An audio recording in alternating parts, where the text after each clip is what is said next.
Karukappadath family welfare association പ്രതിഭകൾക്കുള്ള ആദരവും award ദാനവും നടത്തി. KFWA president KH Muhammad ബാബുവിന്റെ അധ്യക്ഷതയിൽ ചേർന്ന ചടങ്ങ് KY ഷമീർ യൂസഫിന്റെ ഹിറാത്തോടെ ആരംഭിച്ചു. KFWA general secretary KM Muhammad Shafeer സ്വാഗതം ആശംസിച്ചു. ആസ ഗ്രൂപ്പിന്റെ ചെയർമാനും ഇക്കോവാസിന്റെ ഇന്ത്യൻ ട്രേഡ് കമ്മീഷണറുമായ ജനാബ് CP സാലിഹ് ഉദ്ഘാടനം ചെയ്തു. എല്ലാവരും നമ്മളോടുള്ള എല്ലാ സ്നേഹങ്ങളും ബന്ധങ്ങളും കടുപ്പിക്കുന്നത് ഞാൻ ഒരിക്കലും പ്രതീക്ഷിച്ചിട്ടില്ല. ഈ ഹാള് നിറഞ്ഞു നിൽക്കുന്ന ഒരു വേദി സദസ്സ് അത് സംഘടിപ്പിച്ച ഇതിൻ്റെ പിന്നിലെ എല്ലാ സംഘാടകരും എൻ്റെ വളരെ അഭിമാനകരമായി എൻ്റെ സന്തോഷം അറിയിക്കുകയാണ്. അതിനുള്ള എല്ലാവിധത്തിലുള്ള അഭിനന്ദനങ്ങളും ഇതിനോടൊപ്പം അറിയിക്കുന്നു.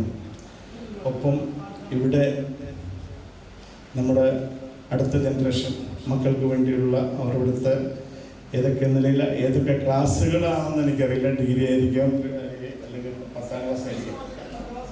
10ാം ക്ലാസ് എല്ലാ, അതായത് വിദ്യാഭ്യാസ മേഖലകളിലുള്ള എല്ലാവർക്കുമുള്ള ഉന്നത വിദ്യാഭ്യാസത്തിനും അവർക്ക് ഉന്നത മാർക്ക് മേടിച്ച് കിട്ടിയ എല്ലാ വിദ്യാർത്ഥികൾക്കും, കുട്ടികൾക്കും ഒപ്പം രക്ഷിതാക്കൾക്കും എൻ്റെ പ്രത്യേകം അഭിനന്ദനങ്ങൾ അറിയിക്കുന്നു.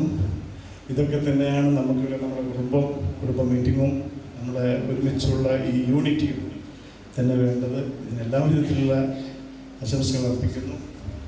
പിന്നെ എനിക്ക് ഇപ്പം നിങ്ങളോട് പറയാനുള്ളത്, അതിൻ്റെ നമുക്കൊക്കെ എന്തെങ്കിലുമൊക്കെ പറയുമ്പോൾ കമ്പനിയുണ്ട്, നമ്മുടെ കുടുംബ കാര്യങ്ങളൊക്കെ നടക്കുന്നുണ്ട്. എനിക്ക് ചെയ്യാൻ സാധിക്കുന്നത് അൽഹംദുലില്ലാ മാഷാ അല്ലാഹ് ഇന്നൊക്കെ നിങ്ങളെ കാണാനും എനിക്ക് എന്തെങ്കിലുമൊക്കെ ചെയ്യാൻ സാധിച്ചതും ഇങ്ങനൊരു കമ്പനി ഉള്ളതിൻ്റെ എൻ്റെ പേരിലാണ്. ആ കമ്പനിയിൽ വരുന്ന വേക്കൻസികൾ, എല്ലാ വേക്കൻസികളും നിങ്ങളുടെ കുടുംബ മീറ്റിങ്ങിൽ, എല്ലാം സോഷ്യൽ മീഡിയയിലും കാര്യങ്ങളും കുടുംബ ഗ്രൂപ്പ് മീറ്റിംഗാണ്, ആ ഗ്രൂപ്പ് മീറ്റിങ്ങിലിടാം. അവിടെ വരുന്ന വേക്കൻസിയിലെ എല്ലാ വേക്കൻസിയിൽ വരുന്ന ഡീറ്റെയിൽസും അതാത് ദിവസങ്ങളിൽ അറിയിക്കുന്നുണ്ട്. ഇപ്പോൾ സർവശക്തൻ്റെ അനുഗ്രഹത്താൽ ആയിരക്കണക്കിന് വേക്കൻസികൾ നമ്മുടെ കമ്പനിയിൽ വന്നിട്ടുണ്ട്. അവിടെ നിങ്ങൾക്ക് അപേക്ഷിക്കാം. അവിടെ വരുന്ന ഓരോ വേക്കൻസികളും കുടുംബങ്ങൾ തമ്മിലുള്ള സൗഹൃദവും സാഹോദര്യവും നല്ല സമൂഹ സൃഷ്ടിക്ക് കാരണമാകുമെന്ന് ഉദ്ഘാടനം നിർവഹിച്ചുകൊണ്ട് CP സാലിഹ് പറഞ്ഞു. ഓയിൽ പാം ഇന്ത്യ ലിമിറ്റഡിന്റെ മാനേജിംഗ് ഡയറക്ടർ PM നൌഷാദ് മുഖ്യപ്രഭാഷണം നടത്തി.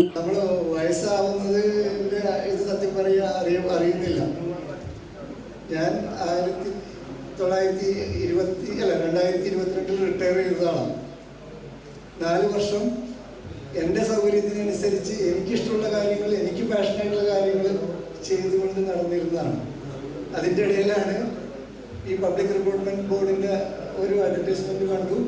ഞാനത് അപേക്ഷിച്ചു. അങ്ങനെയാണ് ഞാനിപ്പം ഓയിൽ പാം ഇന്ത്യ ലിമിറ്റഡിൻ്റെ CEO ആയിട്ട് നിൽക്കുന്നത്. അതൊരു ജോയിൻറ്റ് വെഞ്ചറാണ്. എനിക്ക് തന്നെ അറിയണ്ടായിരുന്നില്ല ഓയിൽ പാം ഇന്ത്യ കൃഷിയുടെ എന്താ പരിപാടി എന്നുള്ളതൊന്നും. അത് സെൻട്രൽ ഗവൺമെൻറ്റിൻ്റെയും സ്റ്റേറ്റ് ഗവൺമെൻറ്റിൻ്റെയും ഒരു ജോയിൻറ്റ് വെഞ്ചറാണ്. ഞങ്ങൾക്ക് മില്ലുണ്ട്, ഏക്കർ 10,000 കണക്കിന് ഏക്കർ ഓയിൽ പാം കൃഷിയുണ്ട്, റൈസ് മില്ലുണ്ട്. കുടുംബ കൂട്ടായ്മകൾ ആശയവിനിമയത്തിനുള്ള കഴിവിനെയും സാധ്യതകളെയും വർദ്ധിപ്പിക്കുമെന്ന് മുഖ്യപ്രഭാഷണം നടത്തിയ oil palm India managing director PM Naushad പറഞ്ഞു. വഖഫ് ബോർഡ് CEO ആയി നിയമിതയായ ആദ്യ വനിതയും കറുകപ്പാടത്ത് കുടുംബാംഗവുമായ മഞ്ജു ഷജീറിനെ ചടങ്ങിൽ ആദരിച്ചു. പ്രമുഖ മോട്ടിവേഷൻ സ്പീക്കറും കറുകപ്പാടത്ത് കുടുംബാംഗവുമായ അജിത് അബൂബക്കർ ക്ലാസ് നയിച്ചു. MES സംസ്ഥാന general secretary KK Kunhimoideen, KFWA vice president advocate Sakeer Hussain എന്നിവർ ആശംസകൾ അർപ്പിച്ച് സംസാരിച്ചു. KFWA vice president doctor Muhammed Yusuf നന്ദി രേഖപ്പെടുത്തി. SSLC +2 ക്ലാസുകളിൽ ഉന്നത വിജയം നേടിയവരെയും degree PG medical engineering management മേഖലകളിൽ ഉന്നത വിജയം നേടിയവരെയും ചടങ്ങിൽ ആദരിച്ചു. KFWA എക്സിക്യൂട്ടീവ് അംഗം KA വാഹിദ് ആദരവ് പരിപാടി നിയന്ത്രിച്ചു. വിവിധ മേഖലകളിലും ഉന്നത വിജയം കൈവരിച്ചവർക്കും അതിനു പുറമെ അവരെ ഇതിന് അർഹരാക്കാൻ അഹോരാത്രം പ്രയത്നിച്ച അവരുടെ മാതാപിതാക്കളെയും പ്രത്യേകം അഭിനന്ദിക്കുന്നു. അവരൊക്കെ ഇനിയും ഉന്നത തലങ്ങളിൽ വിരാജിക്കട്ടെ എന്ന് ആത്മാർത്ഥമായി ആഗ്രഹിക്കുന്നു. അതിനുവേണ്ടി പ്രാർത്ഥിക്കുന്നു. ശ്രീമതി മഞ്ജു നമ്മുടെ തറവാട്ടിലെ ഉദുമാഞ്ചാൽ ശാഖയിലെ അബ്ദുറഹ്മാൻകുട്ടി മാമയുടെ മകൾ വഹീദ റഹ്മാന്റെ മകളാണ്. കേരളത്തിൽ ഈ തസ്തികയിൽ നിയമിക്കപ്പെടുന്ന ആദ്യ വനിതയാണ് ശ്രീ മഞ്ജു. മഞ്ജുവിന്റെ ഔദ്യോഗിക ജീവിതത്തിൽ ഈ ഉയർന്ന സ്ഥാനങ്ങളിൽ എത്തിപ്പെടട്ടെ എന്ന് ആശംസിക്കുന്നു. ക്ഷണം സ്വീകരിച്ച് ഇവിടെ എത്തിച്ചേർന്ന എല്ലാവർക്കും എൻ്റെ സ്വന്തം പേരിലും KFWയുടെ പേരിലും വളരെയേറെ നന്ദി രേഖപ്പെടുത്തുന്നു. തുടർന്നും ഇത്തരം ചടങ്ങുകളിലും കുടുംബത്തിന്റെ എല്ലാ ക്ഷേമ